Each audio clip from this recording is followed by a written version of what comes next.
Welcome back to Whiskey Moments Podcast. I'm your host, Pay McCormick. Joining me today, Ethan Carl. What's going on, man? Cheers. Not much. Excited to be here. Fellow Missouri boy.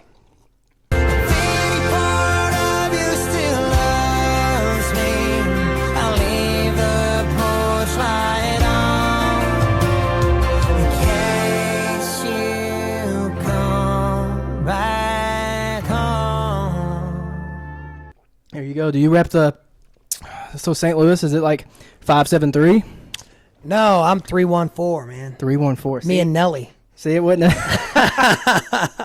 We're pretty similar. That's a lie.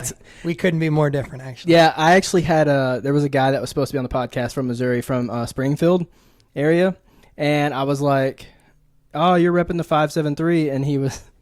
I bet he didn't know what I was talking about. Yeah. And that's...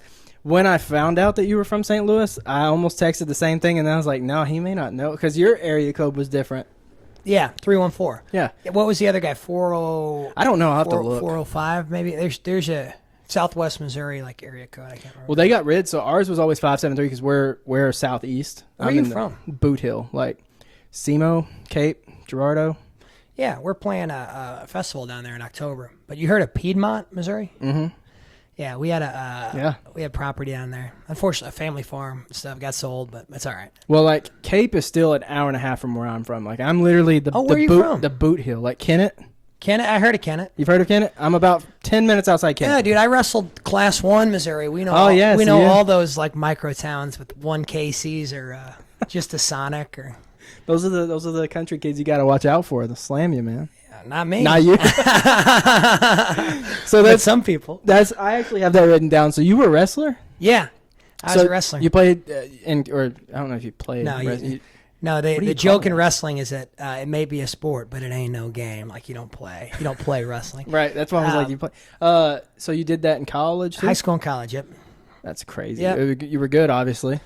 I mean, it's like anything, right? There's like Olympic champions, and then there's guys that are like JV for their whole career. And I guess in that respect, I was somewhere in the middle. But I was a small school state champion in high school, and I was an NCAA Division II All-American in college. But where did you end up going to college at? Maryville University in St. Louis. Okay. Yeah, but I mean, what I'm most proud of in wrestling is that I went from like the bottom of the totem pole to the top of the totem pole, like in high school and college. Like I started out like not having a ton of success and graduated into having, through work ethic, like a lot of success. So yeah, I'm awesome. at peace with my career, very much so. Yeah. Was it like nerve wracking when you went from high school to the college level? A little bit, because I was getting my ass kicked. Were you? Were like workouts different and like stuff like that? I came from my high school. My dad was actually my head coach, and our program was really storied. Like my dad coached 12 state championship teams. Wow.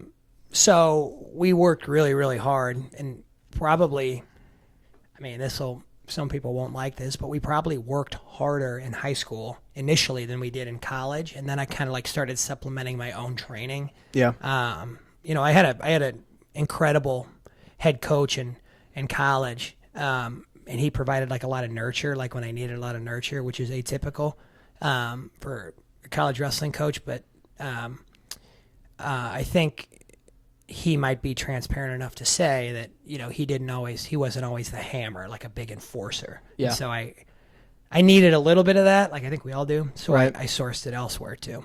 Okay. But yeah, man, wrestling. Small town Missouri. Dude, small town. Yeah, I didn't wrestle. Well, my school didn't have wrestling, so. Yeah, Kennett. Did you guys have football? Kennett did. Oh, you didn't go to Kennett? I didn't go to Kennett. I went to it was a little town called Holcomb.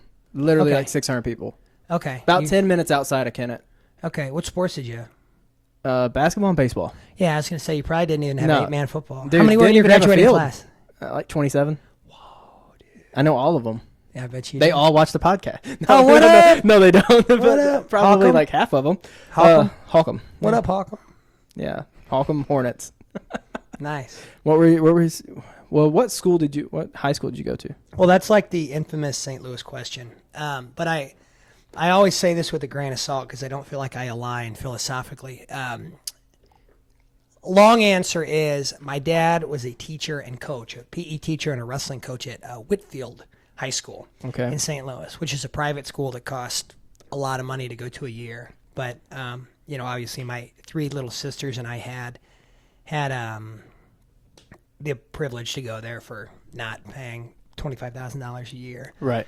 So like that is the big like St. Louis area question. Well, where'd you go to high school? And I always try to like, hey man, I'm not like a, not that there's anything wrong with coming from privilege, but like I also want to feel understood as much as I can by the world. And that was not the situation we grew up in. Right.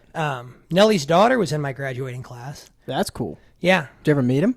Not personally, but like we always saw like glimpses of him at, a school event or a homecoming party or that's kind of something cool. like that. He should have hosted those. What the heck? Yeah, he should have. He should have. Everybody. Can you imagine, dude? Everyone would have went. Yeah, that's insane. See, when everybody's we had parents would have been trying to go, dude. Oh, dude, yeah. Oh, yeah. That's true. That's true. That party and get down with the high school kids. Yeah. So are you a Mizzou fan? Yeah.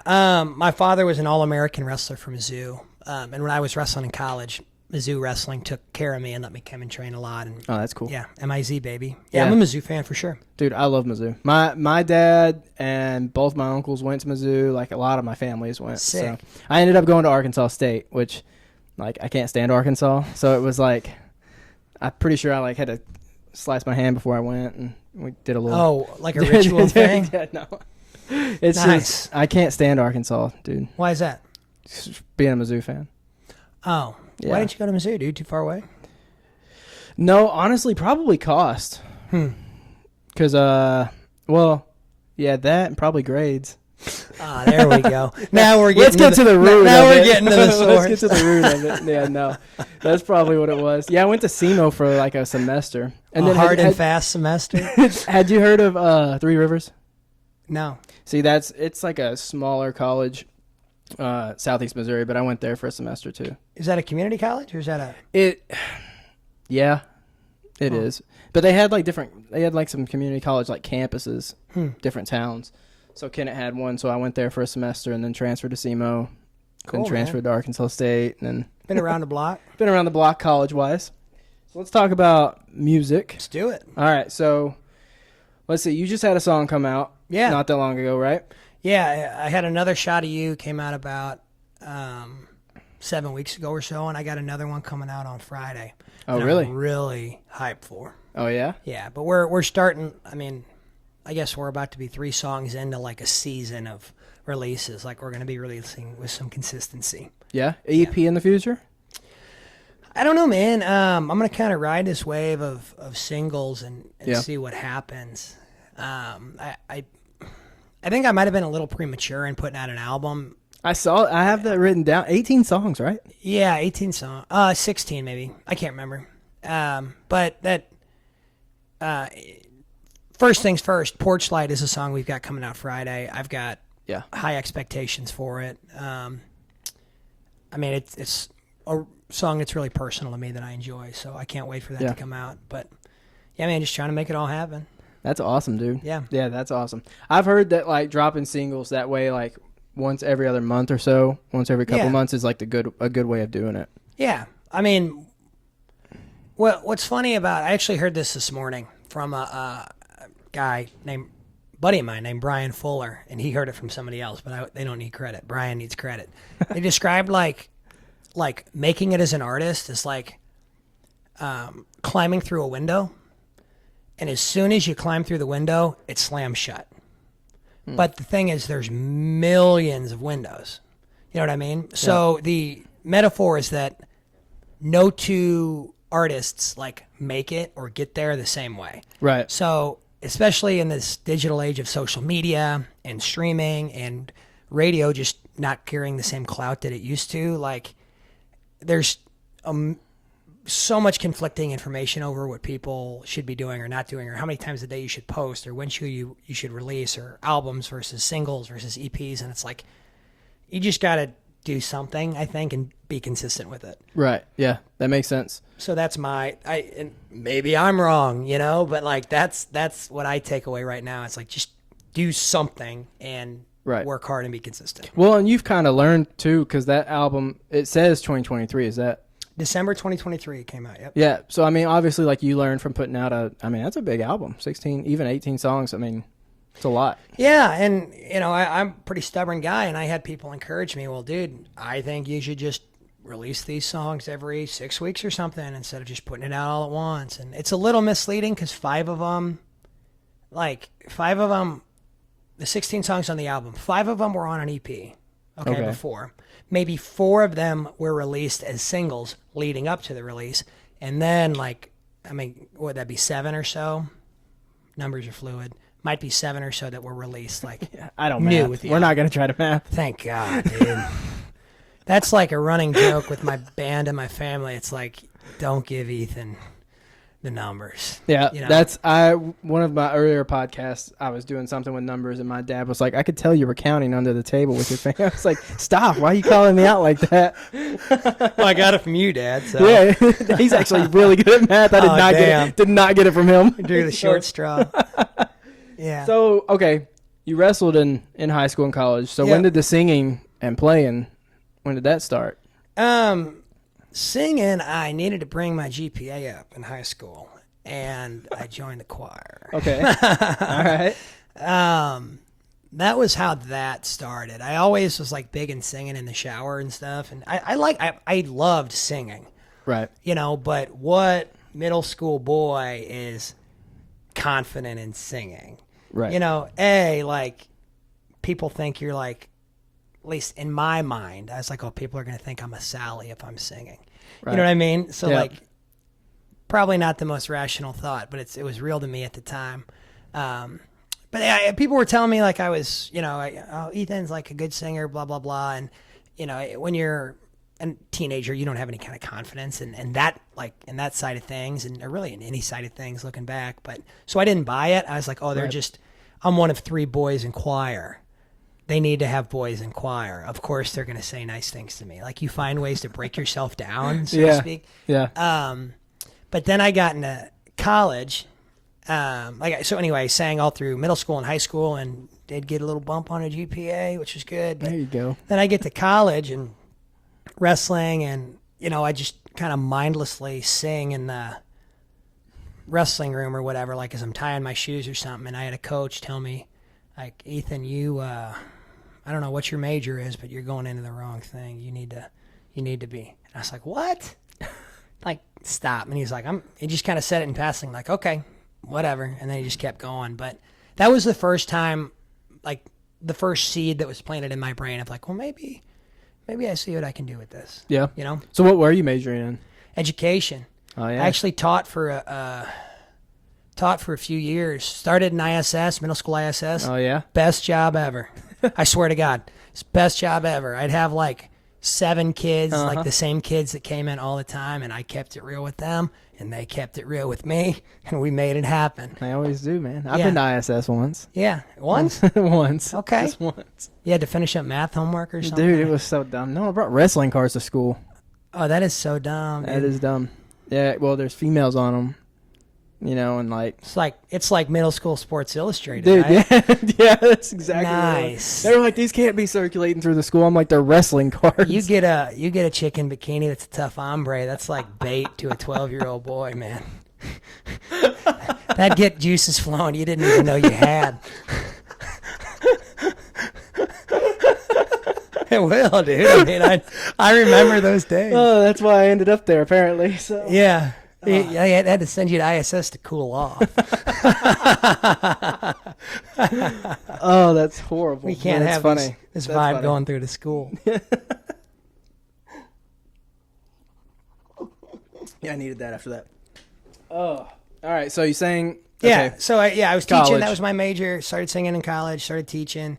Then somehow I wind up in middle school PE, and like. Kids are so bad, dude. Yeah. And I was like, probably just not mature enough to handle it well. And like I was dating a girl that left me, and I was teaching, and I hated where I was teaching, and I was like, dude, I'm gonna get arrested, or I'm gonna be on Channel 5, and I can't do this. Like I gotta. So in hindsight, I really think it was like God preparing me to just take on this pursuit. Yeah. Yeah. And if that offends any of the listeners, like me saying the G word, I hope you find what you're looking for real. But like I'm a big faith oriented guy, and I feel like it was the path that I was supposed to be on. Like, Right. some doors closed so that the right doors could open. Yeah, absolutely. Yeah, and they've been opening, man. It's been cool. Yeah, that's awesome. So when was your like first time in Nashville? When you were like, this is it? But do you come to Nashville to like record and? I come to Nashville as often as I can. You know, I don't know when you're going to release this. Like, I got to have a conversation with my wife before we release this. You know what I mean? Because I mean, I could tell you the release date. Tell me. Thursday. Yeah. What is today? Tuesday? We might have to. Sorry, honey, if you're hearing this for the first time here. I'll clean that mess up later. But in all seriousness, my wife is so supportive, and we got to make the move. We do it. So we have to make the move. I like that. I actually have that here if you ever planned on moving to Nashville. Yeah, I mean, if you want to climb a mountain and you don't know how to climb a mountain, you know, you like go to the people that climb mountains every day. And the people here have like climbed mountains, and I know my skill set, like, and I know my like drive and hustle, and I just think that I'll never be as successful of an artist as I could be if I didn't come here. Yeah. You know? So is your wife from St. Louis too? My wife is from Smithton, Illinois, which is about probably an hour outside of St. Louis. Okay. But we live in Waterloo, Illinois, which is about 40 miles outside of St. Louis, roughly, give or take. Numbers, dude. Numbers. But yeah, we settled down a little more remote outside of, which is good, man. I mean, are there producers and stuff like that in St. Louis? I don't do any of my production there. Oh, really? No, absolutely not. Dude, I don't like St. Louis. No, I mean, it's not. It's right. Not that you don't like it, but Yeah. I'm not a fan. Like, we went for my fraternity's formal one time. Went to Ballpark Village for a night. I don't know how formal that becomes, man. You know, Ballpark Village, you can get turned up. Yeah, we did. We went to some. Oh, I'd have to look it up. We went to some like restaurant. It was nice, kind of like underground. I don't know. We had to be dressed up for it, but we did. Wow. I don't know what it was. Honestly, have no idea. In Ballpark Village, you know where? Was that like a speakeasy? Like you had to knock on a door and get like a password? It might have been, but it was like we went there for dinner, and then we went back to the hotels, and everybody kind of changed, and we all went out we went to Ballpark Village. We were like, we're going to Ballpark Village, and we went, and I remember Did you ride the mechanical bull? I watched people ride it. I didn't, but I'm also at the time I was a really big First Form. Oh, nice. Like advocate, and I met some people that worked there, and I just knew them. So like that part was cool. But no, I other than that, I've been to Barnes Jewish once because I had surgery.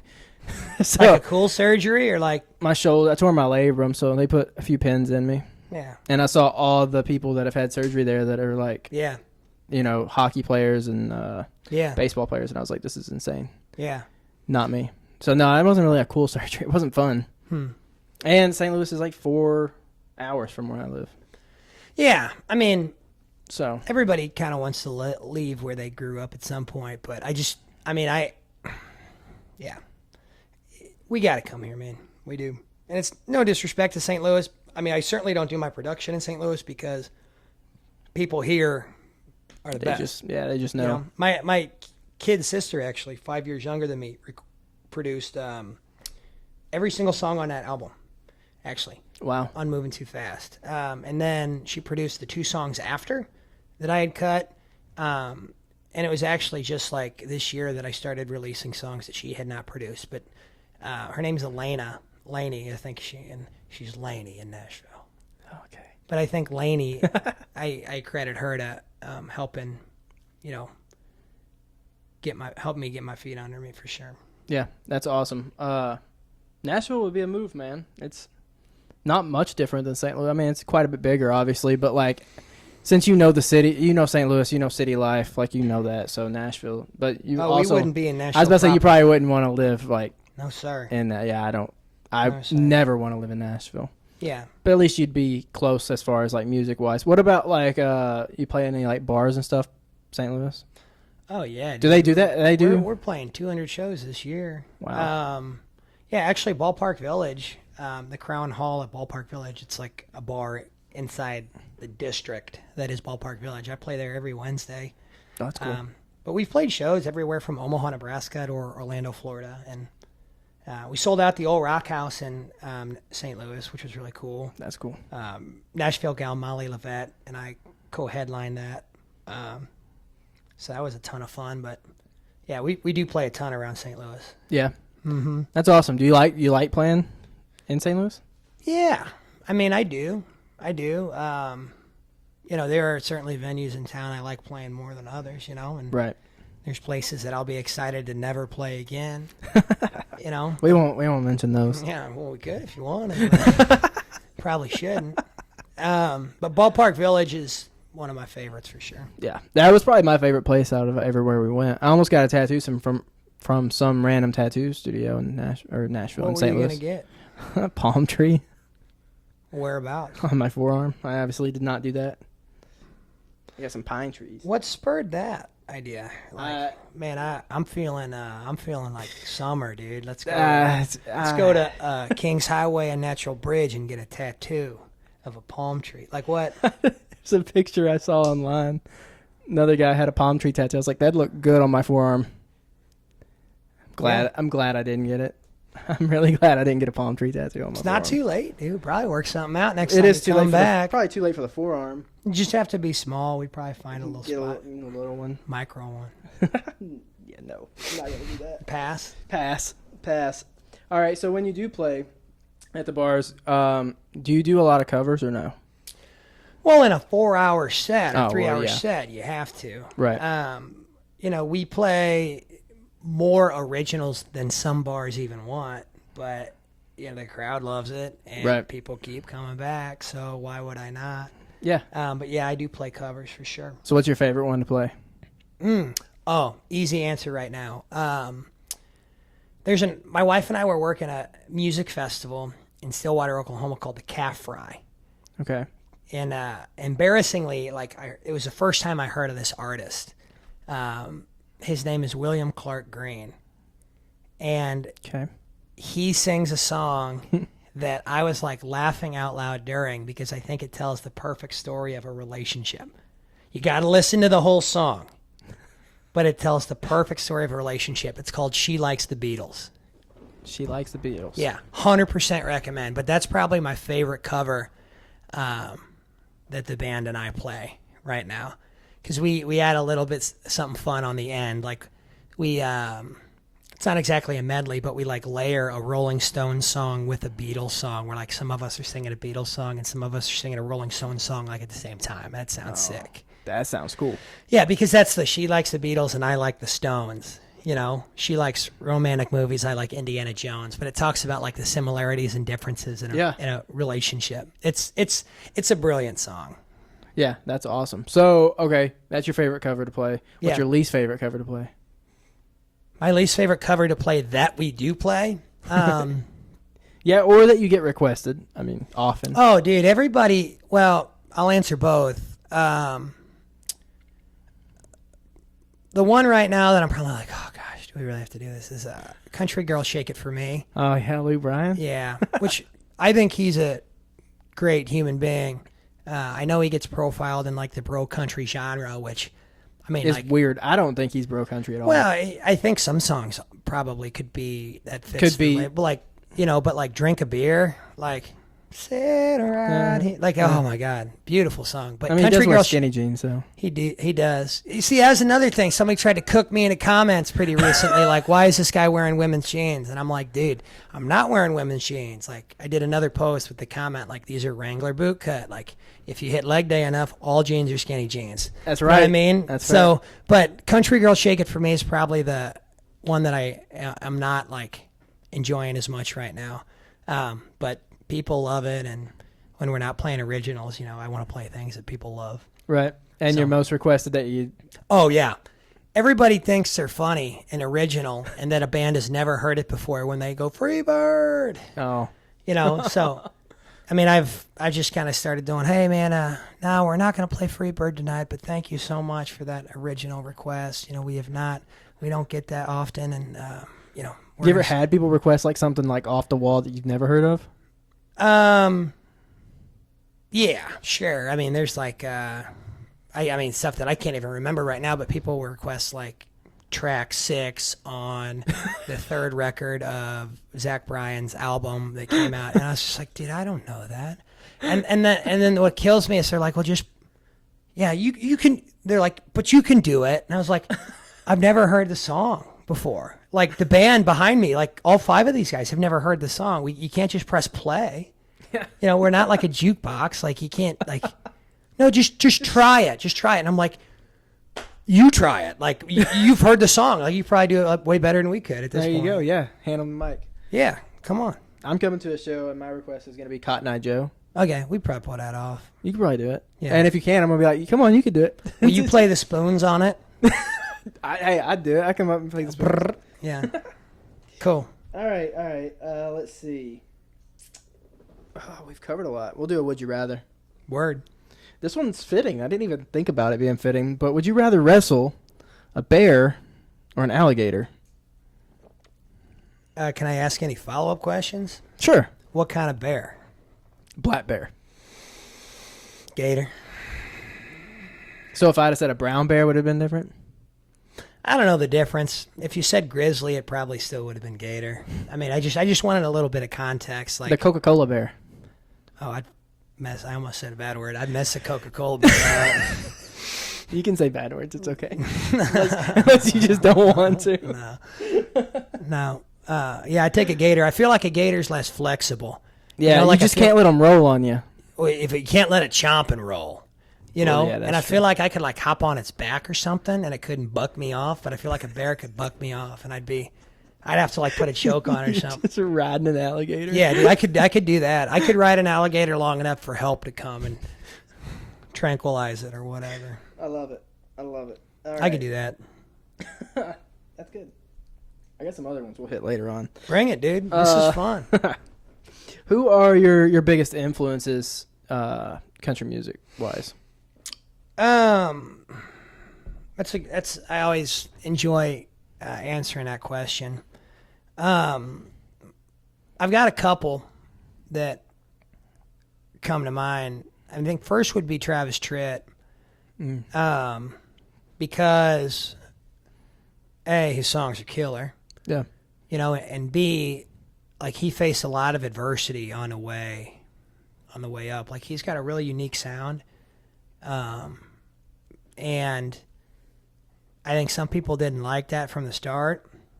And then actually once he popped, I think he was doing some things that he's not proud of and maybe treating people in a way that he wasn't proud of. And I don't want to speak for him, but I heard him say like, well, yeah, after you hear you're not good enough for so long, when you get good enough, there's an element of like, oh, how do you like me now? Yeah. And like proving your critics wrong, I think is one of the most satisfying things in life. And I feel that kind of fire in me sometime. I hope that when things go in the way that I want them to, that I can maintain like humility and just be grateful for being in that position, but I think there's always a little piece inside of all of us. It's like, yeah, I told you, Yeah. like you don't have to like portray it like that's, I think it's important to squash that, but it's like, you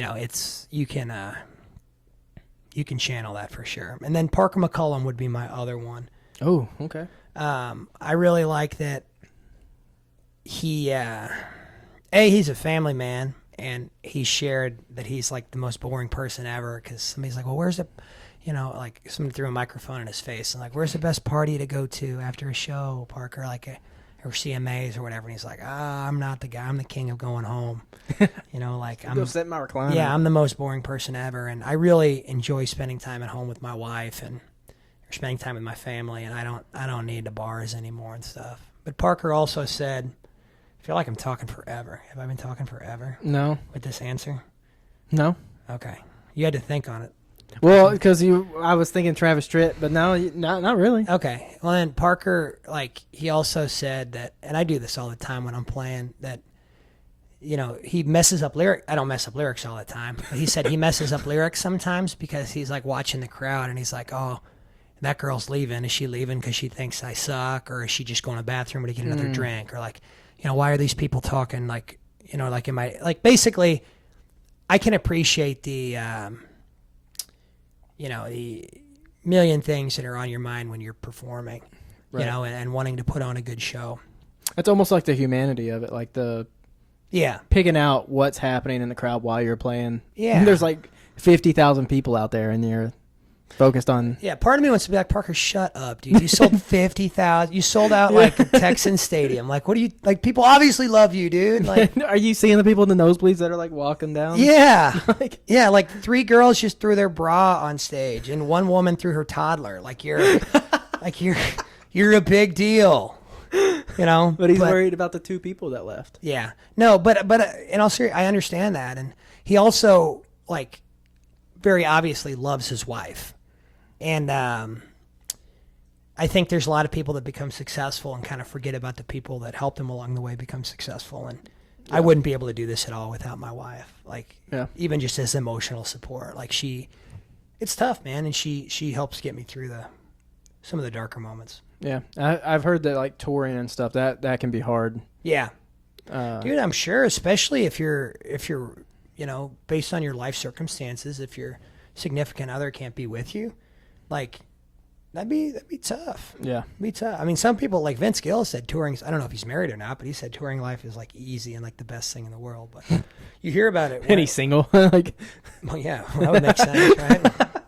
Like, what successful artists wouldn't just want to bro out in the van and play Xbox like while they're traveling from right. I don't know how people did it before video games. What did you do in a tour what bus? did you do? What did you play? Scrabble? Checkers or something? I don't know. Twister? They have Twister laid out on the floor. You'd get to learn some things about people if there was Twister on a tour bus. That's what it was. You learn some stuff about people. 14 hours on a road, you start going insane, break out Twister. Yeah, that's the devil's flexibility right there in that box. Yeah, I don't... I'll stick to When you go on tour, Madden and Pokemon, dude. I'll stick with that. I'll stay off the Twister. when you go on tour, because one day you're going to go on a big tour, and you're going to have a big bus, and I'm going to be there with a You box can of come. Twister. Oh, I'm bringing it, or I'm going to ship it to you. Look, you're going to get a package in the mail. I was opening. Oh, what the... Peyton, what are you doing, dude? That's going to be the tour gift. We'll see, I'm man. going to need like pictures. It's going to come with a Polaroid. You're going to have to take pictures of y'all playing Twister. Do kids even play that anymore, you think? Dude, honestly, Twister? I don't know. Probably not. I feel like I don't remember the last time I saw a kid playing a board game. I guess that's kind of a board game. I don't remember the last time I saw kids playing anything like that. Yeah, I can't either. They all have like the switches. Yeah. Nowadays. I mean, I have a Switch too, but I'd still get down on a, Clue or Shoots and Ladders or something. I play Mexican Train Dominoes. Never heard of that. Is that a It's real fun. thing? Yeah. You never heard of Mexican Train Dominoes? No, are you setting me up for something? Like, is that like Oh no, I is promise. that like, have you ever been to I went to the Dominican with some buddies in college, and they were talking about, we were considering going to like Mexico City or the Dominican or something. Somebody's like, yeah, we should go to a donkey show. And I was like, what's a donkey show? And they're like, you should look it up. Anytime somebody ever says you should look it up, You should never don't look it up. look it up on their phone. Yeah. Yeah, So you or, looked it up? or like their wife's phone or something. Do that. Don't. Yeah. Anyway. Did you figure out what it was? Yeah, we're not gonna talk about it here. Look it up if you want, listeners. Like, It just makes me want to look it up. That's horrible. yeah. I'm that guy. All right, we can do another Would You Rather. Come on. All right, would you rather sneeze nonstop for 60 minutes once every day, or you sneeze once every 3 minutes every day while you're awake? That's a lot to process. You got. Get me to that one more time, please. Would you rather sneeze nonstop for an hour once every day, Got that part. or you're gonna sneeze once every 3 minutes every day while you're awake? Every day. Every day, Dude, I'd rather do an hour. an hour, and then you're done, right? Mm-hmm. Man, that is a ruthless hour. I kind of like sneezing, to be honest. Every time It's kind of relieving. and when I go out in the sun, And like as my eyes are adjusting to the sun, I sneeze like every time. My parents said even when I was a baby and they were pushing me in a stroller, like psst, psst, like I'd take me outside and I'd sneeze. Wait, do that again? Psst, psst, something like kind of like that. That's like a baby sneeze. Baby. And mine are a little louder now that I'm like on full feed and matured. But yeah, I don't mind it. Didn't somebody say like each sneeze is like 1/8 of an orgasm or something? Dude, You find out after an hour, dude. I don't know what would happen to me. That's a random fact. I should have known that. That one you could actually look up. That's a safe one to look up, I think. I don't know if it is. It has the word orgasm in it. Yeah. I don't know. Use your wife's phone. Yeah. Let's see. Oh, What else you got, bro? I put on here, do you plan on going on tour in 2026? But Dude, I mean, God willing, I'm down for whatever. We've got really lofty goals. I mean, I want to be, I want to be earn the right to be a household name, and I think it's important to say what you want. And I really don't like the fame doesn't like. There's not really a lot of humility here. Like and trying to be humble, but because like the fame isn't really what I aspire to do, and I'm not trying to be cute with this answer, but like I want to show up at my dad's house with a 2026 Chevy Silverado, and just say, "Here, Dad, here you go, Dad." yeah. Or I want to give my wife and my in-laws like the experiences that like would come from headlining a stadium tour, like that. I don't have kids yet, but I want my nieces to go to school and like have a little swagger, like a little 6-year-old sassy swagger about them. Like, yeah, well, my uncle is Ethan Carl, so I can do what I want. Yeah. Yeah. That's what motivates me. And people will hear that and be like, oh yeah, well listen, that's whatever. Like that's the truth. It's I don't need very much to be happy. I get a lot of fulfillment out of working hard, and I get a lot of fulfillment out of like giving things to other people. So if I could give people not only material objects but experiences, like that burns me up. That gets me really excited. Yeah, you and me are the same on that. Yeah, I'm like a gift giver. Like yeah. Oh yeah, dude. Oh, I could give people things just to see their reactions. Yeah, yeah. I mean, like even. My wife sometimes like keeps me grounded. Like you don't need we don't need to do that. Okay, we actually need that item. Like, don't give it away. Or like don't you? Why did you offer to buy dinner for so and so? Like, they're doing just fine. Honey. Like we don't need to do that. So but again, she's a numbers one and way smarter than I am and more practical. So yeah. Anyway, that's cool. I like that answer, honestly. I mean, honestly, if people are like, if they don't like that, they probably won't ever be in a position to put themselves like that either. So yeah, that's the thing. I think people get jealous of what they don't have. I certainly think there's some truth to that, and I think this industry kind of perpetuates that a little bit, like. Because I'm guilty of it. I'm guilty of like kind of looking over my shoulder and then looking forward and like kind of seeing what other people are doing too. I think that's like human nature. It absolutely is. I think that's human. Like, but you don't have to go in the comments and be hateful about it either. You know what I mean? That dude. Yeah, that's my thing. Like, I don't ever remember commenting like something slanderous. But if you have a problem with somebody, like hit them up. Right. Like, I guess that's harder to do, like, if you're beefing with Morgan Wall or something, like, you're not just going to call him up. But also, like, what do you need to say to him that's going to hurt his feelings? Like, you're not going to say anything. And what do you think you're going to say to him that's going to influence him? Right. Like, if somebody was like, whiskey glasses sucks, well, it doesn't, and objectively it doesn't. Because Banger song. It's got 1 billion streams. So, like, there's not even any science behind it. You can't even back that. And by commenting something hateful, you're helping him. You're helping the algorithm. What somebody else is going to do is say it doesn't suck, and then it's going to be like, oh yeah, well you suck, and then it's like this whole thing in the comments. Yeah.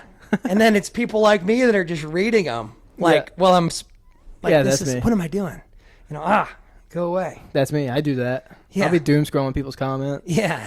I'm reading it and I'm like, what are these people talking about, dude? And then who's crazier? Us for just reading them? Yeah, or the people that actually comment it? comment them and just put their phone away? That's what I think about. Yeah, I wonder if they do that to boost the algorithm. You think they're just like, do they do that to Here's spark, $20. Go spark comment debate? how much you hate something that's really good. You know what I mean? Because then that's going to spark other people to like, Yeah. that's actually smart. Yeah. All No, right, I mean, guess that's why people like do controversial stuff. And, I mean, like, okay, like this beef with Gavin Adcock and Charlie Crockett on Instagram. Has that crossed your desk at all? It hasn't crossed mine, but I've like Seen glimpses? Yeah, glimpses. Both of those guys are probably benefiting from that. Of course they because are. Country media outlets are posting about it. And, if the gloves ever came off, Charlie's probably going to get hurt, But that's why there's weight classes in combat sports. And Charlie didn't want to really do that. But, you see both sides of it. And I don't think they're at the point yet where they're like just like cheering their glasses behind the scenes. But I think they will be Yeah. before long. Well, of course they will. Nobody will ever see it. Yeah. But they Or will they be. might do another post about it, and then people comment like, "Oh, you guys are so full of whatever." Posers. Yeah, I mean it's, but that's another thing. It's like you could save a kid with cancer from a burning building. Parker McComb just said this. Like you could save a kid from a cancer kid from a burning building, and somebody be like, "Well, should have been there faster." Right. And you're like you're just. It's just how the internet is. Like, Yeah. you're not going to please everybody, dude. Yeah, So. it's insane.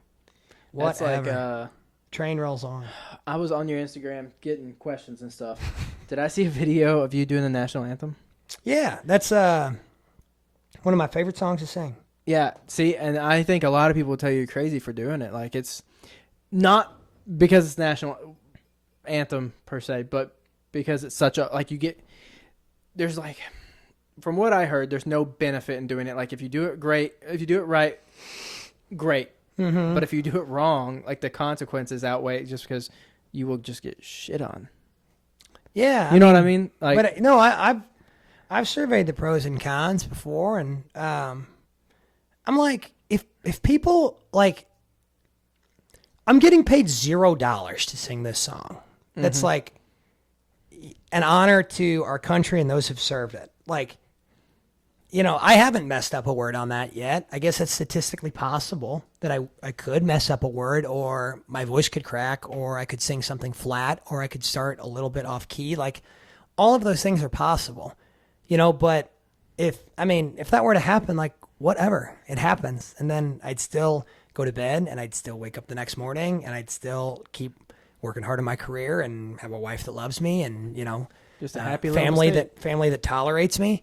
But it's a way for me to give back. A lot of people don't want to do it, so it's a way for me to get in front of a bunch of people. Like, just Right. did it for this past year, I've sang for the Division I National Wrestling Championships. I think that's the one I saw. the PFL, which is a fighting, it's Oh, yeah. a mixed martial arts organization. Chicago White Sox, the Athletics that are used to be in Oakland but are moving to Vegas but are currently in Sacramento. So, I sang for them, and it's like, That's pretty cool. yeah, I didn't it's- realize you sang for all those. Yeah, like, and it's great exposure. You know? sing for the PFL and then you go in the cage and wrestle people? Hell no, man. I'm Come not. on, Those you could do days are that. done. I'm not getting in there. I don't want to get punched in the face anymore. Or whatever. Have my arm bent or. Did you ever have an ambition that you're like, I want to go UFC? Heck yeah, I did. Yeah. Yeah. A lot of wrestlers go that route. That's what I've seen. Yeah. So my father was a Division I All-American from Mizzou. As his career was over and he was married with young kids, like, UFC was just starting to pop off. And my dad actually split matches. Like, he won one and lost one in college with Randy Couture, who obviously is one of the best to ever do it. UFC Hall of Famer, Right. UFC world champion. I wouldn't want my dad to wrestle Randy now, full transparency, but once upon a time, they were obviously competitive. And my dad he's like, he had 4 young kids. He was teaching middle school PE, hurting for money. He's told my mom, he said, Shelly, I want to do this. And she went ape shit, and he didn't do it. And then after I finished college wrestling, I had this I know myself well enough to know I need to be actively striving to do something. Yeah. And I came to my dad and I was like, hey, you wanted to do this. We have a lot of knowledge and resources.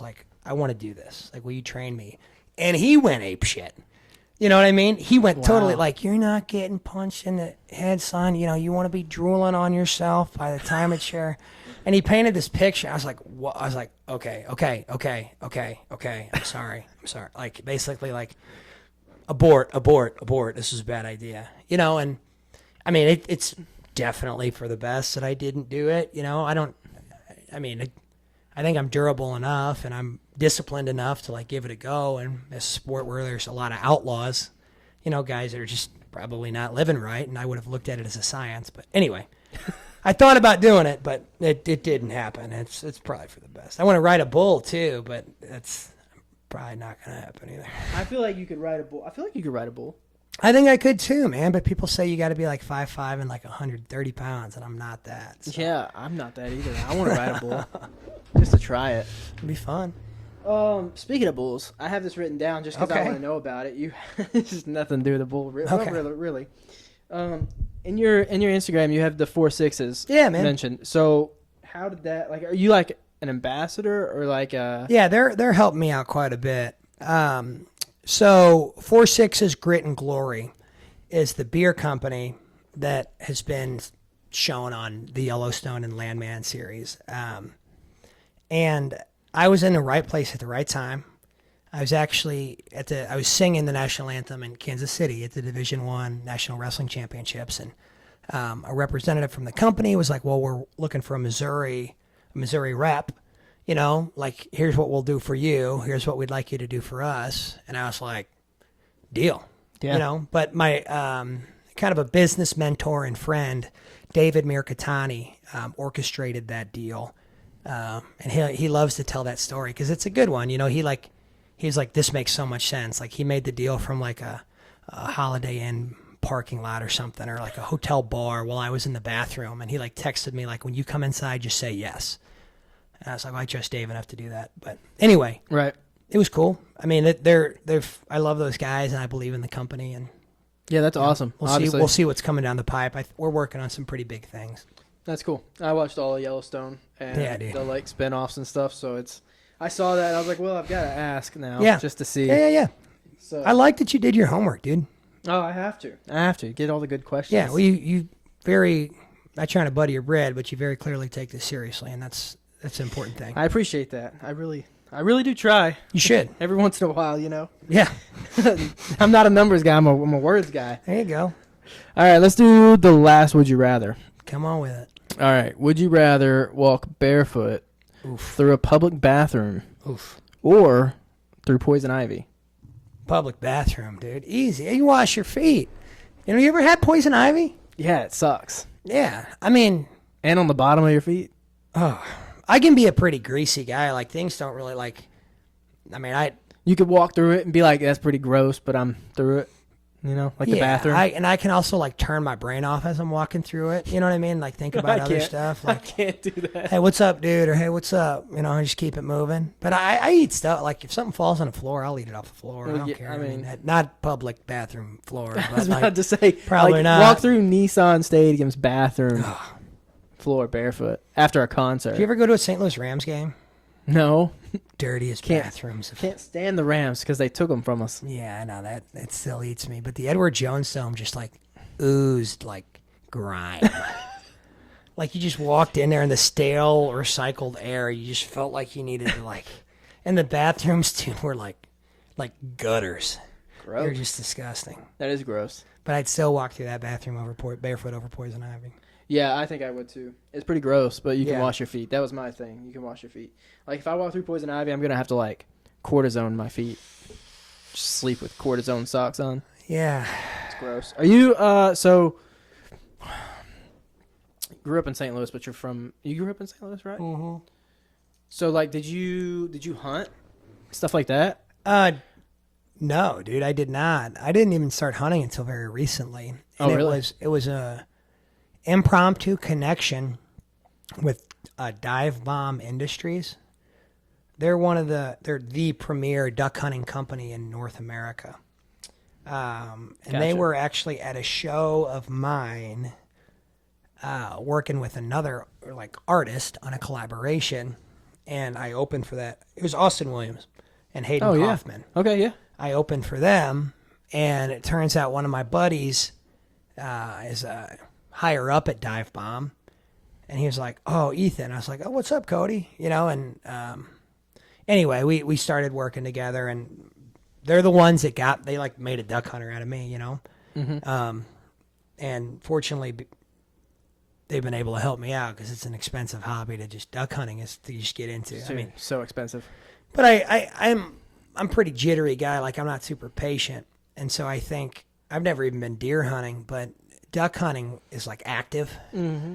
You know, I mean, unless it's you just get completely skunked, which I haven't had happen. But I like the activity component of duck hunting as opposed to just sitting in a stand like motionless, quiet for hours. Yeah, for at least like 2 hours because you get there super early. But duck hunting, you get there super early too, and you're in cold water.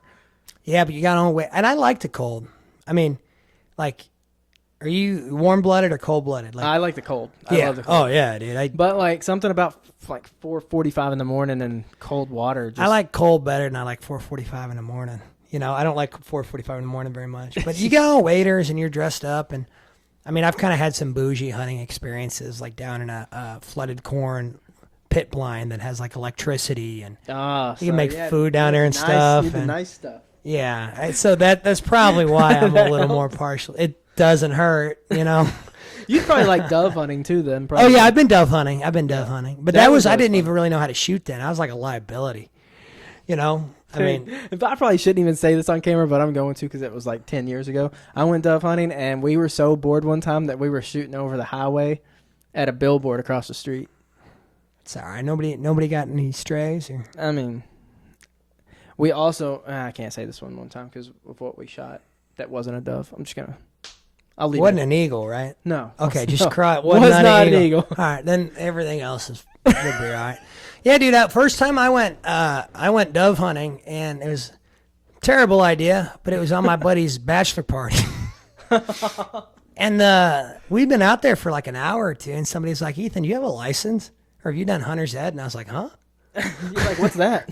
And long story short, I hadn't, and I didn't know that was a felonious, like that could have been a felony. And my buddy was like, "Hey, we'd probably talk you out of this if a trooper or ranger came out, but the trooper or ranger would really think we were going to kill him. He'd have to really think like, okay, these guys are serious, and then they'd probably let you off. Otherwise, you're going to be looking at some punishment." I was like, okay, should I just put it down now? But anyway, Well, that was in Neosho, Missouri. You heard of Neosho? No, that's down by Joplin, Springfield. Okay, yeah, Joplin, Springfield, 4 hours from me too. Yeah, roughly. yeah, I remember when Joplin, the tornadoes at Joplin. yeah. That was a bad deal. Yeah, a lot of people from like our area went up there for Yeah. help, but I was obviously way too young when that happened. So, Dude, that's like I don't know why it like takes a tragedy for like people to come together and stuff. dude, it does. Like it shouldn't. Like I mean, my grandfather passed away like 5 years ago, and it was the first time that I can ever remember that my family from around the country, like we all got together. You know, like why does it take somebody passing away for that to happen, or why does it take a? Yeah, that happened. That happened to us too. Like, I remember whenever I was really young, all my family used to come to our house for like 4th of July, and that like stopped somewhere between like elementary and junior high. And then my grandma passed away in like 2018, 2019, and like all of a sudden, everyone's back together. Like we see each other like every weekend. We go to the lake together. Like it's just. It's crazy. It takes something like that. Like 9/11 too, dude. They said that like all the barriers that we put between ourselves for like a short period in time were like gone, erased. And I'm not trying to say that we need like another like tragic event. Yeah, but like people just need to help people. People be nice to people. It's just not that hard, man. Well, also like It's I not think that hard. the tragic events. I think it happens because like if you don't have a tragic event, why would people help people? Like, do you know what I mean? Like, not why would people help people, Well, but how would you know if they needed? Yeah, it reframes your perspective a little bit too. Right. Like, I think that's what you're trying to say. That, like, kind of. Go ahead, keep going. It's just No, work through it, dude. I know I'm trying to figure out how to. You're not going to offend me. I know that. I'm just trying to figure out, like, if you, like, Hurricane Katrina. If Hurricane Katrina never happened, which I don't even know if we really helped those people that much. How would you know? How would you know people need help if Hurricane Katrina didn't happen? Is that what you're saying? Sort of, yeah. Like, just like Joplin. Like, no one in Joplin necessarily needed. Well, I get what you're saying. Wouldn't have known. I get what you're saying, but that's my thing. It's like, dude, life is hard. Life is hard. Life is hard, and like sometimes it's not the tragedies that wear you down. It's just like the like slow burn of like the day to day or the insecurities that we have or the way we're measuring our success and our place in the world. Yeah. And I hear what you're saying. It's like, and that's where I kind of think like the tragedies, like, you know, reframe our perspective. And B, people, I think most people genuinely like to help. Yeah. Yeah, I really do. They do. I think most people find fulfillment with helping, even if it's like, you know, somebody's struggling with groceries, so you offer to carry them. Right. Like, I've met very few people that I think just would like be like, nah. Right. I think Nerd. I think those You know? opportunities don't come up as much as you would want or think. And we don't know, like, I mean, came in here today, we've been talking for probably an hour or something. Like, I don't know what you're wrestling with, like, outside of what we talked about. Right. You know, but it's probably something because you're human and you're alive. Right. You know, like, I know I've got all kinds of stuff, and I think we mask those things, and I don't think we are vulnerable, you know, as often as we could be. Yeah. But it's just, I mean, honestly, that would be my unsolicited advice to anybody would be like, just try to do good. Do you know, good. try to check work on your hard. friends. Dude. Yeah. Talk to your friends. Yeah, man. Yeah, for real. I think that's we all it. need it. We do. Let's see here. That may be it. We covered new music on the way. Porch Light Friday. This Friday? Yeah, this Friday. So Man, I guess soon. 12 or so hours after this podcast releases. Yeah. That's awesome. Yeah, it's a cool song, man. It's a cool song. It's a lot of elements of the human experience in that one. So check it out. Appreciate your time, dude. Absolutely, dude. I appreciate you coming on. Normally we'd toast it out, but you don't have anything in your glass. No, I'll pretend. No. Here, we'll pretend. Cheers. Cheers. Thank I'm not you. going to drink that.